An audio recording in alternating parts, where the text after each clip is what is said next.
Skill B news അപ്ഡേറ്റ്സിന്റെ പുതിയൊരു വീഡിയോയിലേക്ക് സ്വാഗതം. ഇന്നും തുടർന്നുവരുന്ന ദിവസങ്ങളിലും നിങ്ങൾ അറിഞ്ഞിരിക്കേണ്ട പ്രധാനപ്പെട്ട വാർത്താ അപ്ഡേറ്റുകളാണ് ഷെയർ ചെയ്യുന്നത്. ചാനൽ ആദ്യമായി കാണുന്നവർ സബ്സ്ക്രൈബ് ചെയ്യണേ, വീഡിയോ ഇഷ്ടമായാൽ ലൈക്ക് ചെയ്യണേ, ഫേസ്ബുക്കിൽ കാണുന്നവർ പേജ് ഫോളോ കൂടി ചെയ്യണേ. 1. ഇന്ത്യൻ നേവിയിലെ 2026 വർഷത്തെ അഗ്നിവീർ അപ്രന്റീസ് റിക്രൂട്ട്മെന്റിന് അപേക്ഷ സമർപ്പിക്കാനുള്ള അവസാന തീയതി ജൂലൈ 5 വൈകുന്നേരം 5 മണിവരെ നീട്ടി. അഗ്നിവീർ അപ്രന്റീസ് ആയി ഇന്ത്യൻ നാവികസേനയിൽ പ്രവേശിക്കാൻ ആഗ്രഹിക്കുന്ന യോഗ്യരായ അവിവാഹിതരായ പുരുഷ ഉദ്യോഗാർത്ഥികൾക്ക് അവസാന തീയതിക്ക് മുമ്പായി ഔദ്യോഗിക വെബ്സൈറ്റ് വഴി ഓൺലൈനായി അപേക്ഷ സമർപ്പിക്കാം. ലിങ്ക് ഡിസ്ക്രിപ്ഷൻ ബോക്സിൽ നൽകിയിരിക്കുന്നു. 2. സ്റ്റാഫ് സെലക്ഷൻ കമ്മീഷന്റെ SSCAS OLDCE 2026 വിജ്ഞാപനം പുറത്തിറങ്ങി. കേന്ദ്ര സെക്രട്ടേറിയറ്റ് സർവീസിലെയും CSS വിദേശകാര്യ മന്ത്രാലയത്തിലെയും MEA 341 ഒഴിവുകളിലേക്ക് ഡിപ്പാർട്ട്മെന്റൽ ഉദ്യോഗാർത്ഥികൾക്ക് അപേക്ഷിക്കാം. അസിസ്റ്റന്റ് സെക്ഷൻ ഓഫീസർ ASO തസ്തികയിലേക്ക് സ്ഥാനക്കയറ്റം ആഗ്രഹിക്കുന്ന സർക്കാർ ജീവനക്കാർക്ക് limited departmental competitive examination LDCE ഒരു മികച്ച അവസരമാണ്. ഔദ്യോഗിക SSC വെബ്സൈറ്റ് വഴി 2026 ജൂലൈ 16 രാത്രി 11 മണിവരെ അപേക്ഷ സമർപ്പിക്കാം. ഓൺലൈൻ അപേക്ഷ പ്രക്രിയ ജൂൺ 25-നാണ് ആരംഭിച്ചത്. പ്രധാന തീയതികൾ: 1. പ്രിന്റ് ചെയ്ത ഫോമുകൾ സമർപ്പിക്കാനുള്ള വകുപ്പുകളുടെ അവസാന തീയതി 2026 ജൂലൈ 23 വൈകുന്നേരം 6 മണി. 2. കമ്പ്യൂട്ടർ അധിഷ്ഠിത പരീക്ഷ 2026 ഓഗസ്റ്റ്. ഔദ്യോഗിക SSC പോർട്ടൽ ssc.gov.in സന്ദർശിക്കുക. 3. ആരോഗ്യ കുടുംബക്ഷേമ മന്ത്രാലയത്തിന് കീഴിലുള്ള ഡിപ്പാർട്ട്മെന്റ് ഓഫ് ഹെൽത്ത് റിസർച്ച് 2026-27ലേക്കുള്ള DHR വിദേശ ഫെലോഷിപ്പുകൾക്ക് അപേക്ഷകൾ ക്ഷണിച്ചു. ആരോഗ്യ, ബയോമെഡിക്കൽ ശാസ്ത്ര മേഖലകളിൽ പ്രവർത്തിക്കുന്ന ഗവേഷകർ, ശാസ്ത്രജ്ഞർ, അധ്യാപകർ, ആരോഗ്യ സംരക്ഷണ വിദഗ്ധർ എന്നിവർക്ക് വിദേശത്ത് ഹ്രസ്വകാല, ദീർഘകാല അടിസ്ഥാനത്തിൽ ഫെലോഷിപ്പ് പ്രോഗ്രാം ചെയ്യാം. 4. മഹാത്മാഗാന്ധി ദേശീയ ഗ്രാമീണ തൊഴിലുറപ്പ് പദ്ധതി ജൂൺ 30ഓടെ അവസാനിക്കുകയാണ്. പകരം കേന്ദ്ര സർക്കാർ കൊണ്ടുവന്ന പുതിയ വിബിജി റാംജി ജൂലൈ 1 മുതൽ പ്രാബല്യത്തിൽ വരികയാണ്. ജൂലൈ 1 തീയതി മുതൽ പ്രാബല്യത്തിൽ വരാൻ പോകുന്ന ഈ പുതിയ പദ്ധതി Viksit Bharat guarantee for Rozgar Ajeevika mission Gramin അഥവാ വിബിജി റാംജി എന്ന പേരിലായിരിക്കും അറിയപ്പെടുക. കേവലം തൊഴിൽ നൽകുക എന്നതിനപ്പുറം ഗ്രാമീണ ജനതയുടെ ജീവനോപാധികൾ മെച്ചപ്പെടുത്താനും അവരെ സ്വയം പര്യാപ്തമാക്കാനും ലക്ഷ്യമിട്ടാണ് ഈ പദ്ധതി വിഭാവനം ചെയ്തിരിക്കുന്നത്.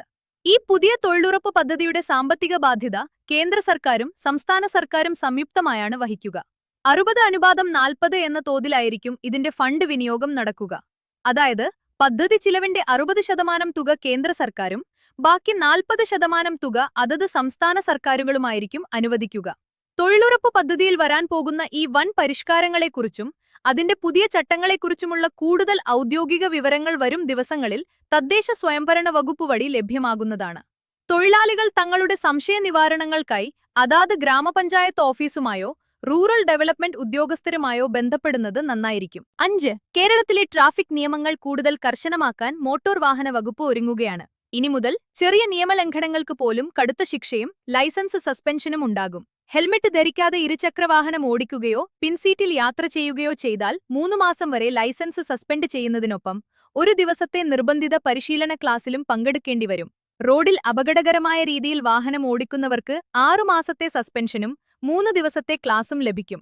അമിതവേഗത റേസിംഗ്, മദ്യപിച്ചുള്ള ഡ്രൈവിംഗ്, ആംബുലൻസ് പോലുള്ള അടിയന്തര സർവീസ് വാഹനങ്ങൾക്ക് വഴിമാറിക്കൊടുക്കാതിരിക്കൽ എന്നിവയ്ക്കും കടുത്ത ശിക്ഷാ നടപടികൾ മോട്ടോർ വാഹന വകുപ്പ് പ്രഖ്യാപിച്ചിട്ടുണ്ട്. 6. ഭക്ഷ്യസുരക്ഷ ഉറപ്പാക്കുന്നതിനായി പൊതുവിഭാഗത്തിലെ വെള്ള കാർഡുകാരും സബ്സിഡി വിഭാഗത്തിലെ നീല കാർഡുകാരുമായ സാധാരണക്കാർക്ക് മുൻഗണനാ വിഭാഗമായ പിങ്ക് കാർഡിലേക്ക് മാറാനുള്ള അവസരം എത്തിയിരിക്കുകയാണ്. ഇതിനായുള്ള ഓൺലൈൻ അപേക്ഷ പോർട്ടൽ ഇപ്പോൾ തുറന്നിട്ടുണ്ട്. ജൂലൈ 17 വരെ അപേക്ഷിക്കാം. സ്വന്തമായി 4 ചക്ര വാഹനമുള്ളവർ, 1000 ചതുരശ്ര അടിയിൽ കൂടുതൽ വിസ്തീർണമുള്ള വീടുള്ളവർ, പ്രതിമാസ വരുമാനം 25,000 രൂപയ്ക്ക് മുകളിലുള്ളവർ എന്നിവരെ ഇതിൽ നിന്നും ഒഴിവാക്കിയിട്ടുണ്ട്. ജൂലൈ 17 വരെയാണ് BPL പിങ്ക് കാർഡിലേക്ക് അപേക്ഷിക്കുവാനുള്ള സമയം. അതിനാൽ അർഹതയുള്ളവർ അപേക്ഷിക്കുവാൻ ശ്രദ്ധിക്കുക. 7ാം നിലവിൽ ജൂൺ മാസത്തെ ക്ഷേമ പെൻഷൻ വിതരണം സംസ്ഥാനത്ത് നടന്നുകൊണ്ടിരിക്കുകയാണ്. ജൂൺ 24-ന് ആരംഭിച്ച ക്ഷേമ പെൻഷൻ വിതരണം ജൂലൈ മാസം 5-ാം തീയതി വരെ സംസ്ഥാനത്ത് തുടരും. എന്നാൽ അടുത്ത മാസം മുതൽ ക്ഷേമ പെൻഷൻ തടസ്സമില്ലാതെ ലഭിക്കണമെങ്കിൽ ചിലരെങ്കിലും പൂർത്തിയാക്കേണ്ട ഒരു കാര്യമുണ്ട്. അതായത് വിധവ അവിവാഹിത പെൻഷൻ ആനുകൂല്യങ്ങൾ വാങ്ങുന്ന 60 വയസ്സിൽ താഴെ പ്രായമുള്ള സ്ത്രീ ഗുണഭോക്താക്കൾ ജൂൺ 30-നകം തങ്ങൾ പുനർവിവാഹം ചെയ്തിട്ടില്ല അല്ലെങ്കിൽ വിവാഹം ചെയ്തിട്ടില്ല എന്ന് തെളിയിക്കുന്ന വർഷത്തിൽ ഒരിക്കൽ നൽകേണ്ട നോൺ റീമാരേജ് സർട്ടിഫിക്കറ്റ് സമർപ്പിക്കണം. മാർച്ച് 31 ആയിരുന്നു അവസാന തീയതി ഇതിനായി പ്രഖ്യാപിച്ചിരുന്നതെങ്കിലും പിന്നീട് ജൂൺ 30 വരെ തീയതി നീട്ടി നൽകുകയായിരുന്നു. അതിനാൽ ഇനിയും ഈ രേഖ സമർപ്പിക്കാത്തവർ ജൂൺ 30-ന് മുൻപായി സമർപ്പിക്കുക. അല്ലാത്തപക്ഷം ജൂലൈ മുതൽ നിങ്ങൾക്ക് പെൻഷൻ ആനുകൂല്യങ്ങൾ മുടങ്ങുന്നതായിരിക്കും. 8. പുതിയ സെൻസസുമായി ബന്ധപ്പെട്ട് തദ്ദേശ സ്വയംഭരണ വകുപ്പിന്റെ ഔദ്യോഗിക വിവരശേഖരണവുമായി ബന്ധപ്പെട്ട എന്യൂമറേഷൻ ഫോം മൊബൈൽ ആപ്പ് വഴി ഉപഭോക്താക്കൾ തന്നെ നേരിട്ട് പൂരിപ്പിച്ച് സമർപ്പിക്കേണ്ട അവസാന തീയതി ജൂൺ 30 ആണ്. 9. ദേശീയ സെൻസസിന്റെ ഭാഗമായി എല്ലാ വീടുകളിലേക്കും ജൂലൈ 1 മുതൽ ഉദ്യോഗസ്ഥർ എത്തുകയാണ്. 34 ചോദ്യങ്ങളാണ് സെൻസസിന്റെ ഭാഗമായി ഉദ്യോഗസ്ഥർ ചോദിക്കുക. ഉദ്യോഗസ്ഥർ വീട്ടിലെത്തി വിവരശേഖരണം നടത്തുന്നതിനു മുന്നോടിയായി ജനങ്ങൾക്ക് ഓൺലൈൻ വഴി സ്വയം ചെയ്യാവുന്ന സെൽഫ് എന്യൂമറേഷൻ ജൂൺ 16-ന് തുടങ്ങി ജൂൺ 30 വരെ ഉണ്ടായിരുന്നു. ഇത്തരത്തിൽ ഓൺലൈനിൽ സ്വന്തമായി വിവരങ്ങൾ നൽകിയവർ ജൂലൈ 1 മുതൽ ഉദ്യോഗസ്ഥർ വീട്ടിലെത്തുമ്പോൾ പോർട്ടലിൽ വിവരങ്ങൾ നൽകിയപ്പോൾ ലഭിച്ച 11 അക്ക സെൽഫ് എന്യൂമറേഷൻ ID നൽകിയാൽ മതി. സെൽഫ് എന്യൂമറേഷൻ വഴി സമർപ്പിച്ച വിവരങ്ങളിൽ തെറ്റുണ്ടെങ്കിൽ ഉദ്യോഗസ്ഥർ വീട്ടിൽ വരുമ്പോൾ തിരുത്താം. ഇങ്ങനെ സ്വയം വിവരങ്ങൾ പോർട്ടലിൽ നൽകാത്തവർ ഉദ്യോഗസ്ഥർ വീട്ടിലെത്തുമ്പോൾ 34 ചോദ്യങ്ങൾക്ക് കൃത്യമായ ഉത്തരം നൽകേണ്ടതാണ്. രണ്ടാം ഘട്ടത്തിൽ, അതായത് 2027 ഫെബ്രുവരി മാസത്തിലായിരിക്കും രാജ്യത്തെ യഥാർത്ഥ ജനസംഖ്യ കണക്കെടുപ്പ് ഉൾപ്പെടെയുള്ള മറ്റനുബന്ധ വിവരങ്ങൾ പൂർണ്ണമായി ശേഖരിക്കുക. പ്രിയപ്പെട്ടവരെ, ദയവായി ഈ ചാനൽ സപ്പോർട്ട് ചെയ്യണേ. ലൈക്ക് ചെയ്യുകയും ഷെയർ ചെയ്യുകയും കമന്റുകൾ തന്ന് സഹായിക്കുകയും ചെയ്യുമല്ലോ. വളരെ പ്രധാനപ്പെട്ട ഈ വാർത്ത അപ്ഡേറ്റുകൾ മറ്റുള്ളവർക്ക് കൂടി ഷെയർ ചെയ്യണേ. ഒപ്പം തന്നെ നിങ്ങൾക്ക് താൽപ്പര്യമുള്ള വാർത്താമേഖലകളെക്കുറിച്ച് കമന്റ് ചെയ്യണേ. നന്ദി, നമസ്കാരം.